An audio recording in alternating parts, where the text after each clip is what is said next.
সম্পাদক সাম্যকে যেভাবে সন্ত্রাসীরা উপযুক্ত করে ছুরিকাঘাত করে হত্যা করেছে, এই ঘটনায় প্রমাণিত হয় যে ঢাকা বিশ্ববিদ্যালয়ের যে সাধারণ শিক্ষার্থীরা কেউ আর এখন পর্যন্ত নিরাপদ নয়।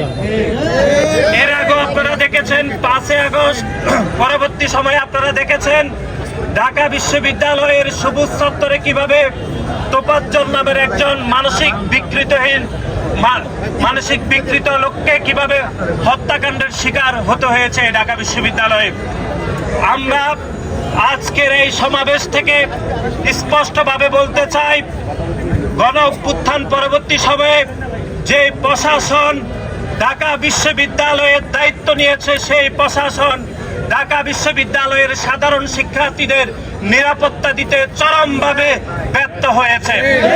আমরা সাম্যের হত্যাকারীদের গ্রেপ্তারের এবং বিচার দাবি করছি এবং একই সাথে ঢাকা বিশ্ববিদ্যালয়ে মাননীয় প্রক্টর, যিনি ঢাকা বিশ্ববিদ্যালয়ের প্রতিটি শিক্ষার্থীর নিরাপত্তা নিশ্চিতের দায়িত্ব রয়েছেন, তার সেলফি সব ক্যামেরা এই যে নিরাপত্তা দিতে তিনি ব্যর্থ হয়েছেন, সেজন্য আমরা মাননীয় প্রক্টরের পদত্যাগ দাবি করছি। এবং একই সাথে বিশ্ববিদ্যালয়ের সর্বোচ্চ অভিভাবক হিসাবে ঢাকা বিশ্ববিদ্যালয়ের মাননীয় উপাচার্য কোনোভাবে এই ঘটনার দায় এড়িয়ে যেতে পারে না। এবং গণ অভ্যুত্থান পরবর্তী সময়ে 2টি ঘটনা প্রমাণ করে যে ঢাকা বিশ্ববিদ্যালয়ে মাননীয় ভাইস চ্যান্সেলর চরমভাবে ব্যর্থ হয়েছেন এবং বাংলাদেশ জাতীয়তাবাদী ছাত্র দলের পক্ষ থেকে মাননীয় প্রক্টর এবং মাননীয় উপাচার্যের পদত্যাগ দাবি করছি। এবং একই সাথে আপনারা দেখেছেন এই অন্তর্বর্তীকালীন সরকার দায়িত্ব নেওয়ার পর থেকে আইন শৃঙ্খলার চরমভাবে অবনতি হচ্ছে। এর আগে আপনারা দেখেছেন আমাদের বেসরকারি বিশ্ববিদ্যালয়ের মেধাবী শিক্ষার্থী, বাংলাদেশ জাতীয়তাবাদী ছাত্র দলের মেধাবী কর্মী পারভেজকেও একইভাবে কুপিয়ে ছুরিকাঘাত করে হত্যা করা হয়েছে। সুতরাং আমরা মনে করি এই অন্তর্বর্তীকালীন সরকারও আইন শৃঙ্খলা রক্ষা করতে চরমভাবে ব্যর্থ হয়েছে। সেজন্য আমরা এই অন্তর্বর্তীকালীন সরকারের স্বরাষ্ট্র উপদেষ্টারও পদত্যাগ দাবি করছি। এবং আপনারা দেখেছেন বাংলাদেশ জাতীয়তাবাদী ছাত্র দল দীর্ঘ 5 দশকেরও বেশি সময় ধরে এদেশের শিক্ষার্থীদের অধিকার আদায়ের জন্য এবং গণতান্ত্রিক আন্দোলনে আমরা আপোষহীন সংগ্রাম করেছি।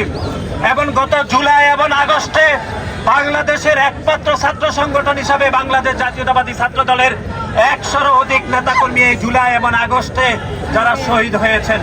কিন্তু তার পরবর্তী সময়ে আমরা দেখছি বাংলাদেশ জাতীয়তাবাদী ছাত্র দলের এই গণতান্ত্রিক যাত্রাকে ব্যাহত করার জন্য বাংলাদেশ জাতীয়তাবাদী ছাত্র দলের নেতাকর্মীদেরকে টার্গেট করে হত্যাকাণ্ডের শিকার করা হচ্ছে।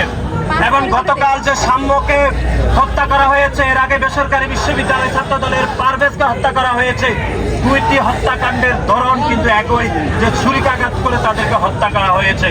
সুতরাং আমরা মনে করছি পারভেজের হত্যাকাণ্ড এবং সাম্যের হত্যাকাণ্ড এটি পরিকল্পিত হত্যাকাণ্ড কিনা, এটি আইন শৃঙ্খলা রক্ষাকারী বাহিনীকে খতিয়ে দেখার আমরা উদাত্ত আহ্বান জানাচ্ছি। এবং পরিশেষে ঢাকা বিশ্ববিদ্যালয়ের পবিত্র মাটিতে জুলাই এবং আগস্টের পরবর্তী সময়ে যে 2টি নারকীয় হত্যাকাণ্ড হয়েছে, সে হত্যাকাণ্ডের দায়ভার কখনোই ঢাকা বিশ্ববিদ্যালয়ের মাননীয় প্রক্টর, মাননীয় ভাইস চ্যান্সেলর কোনোভাবে এড়িয়ে যেতে পারেন না।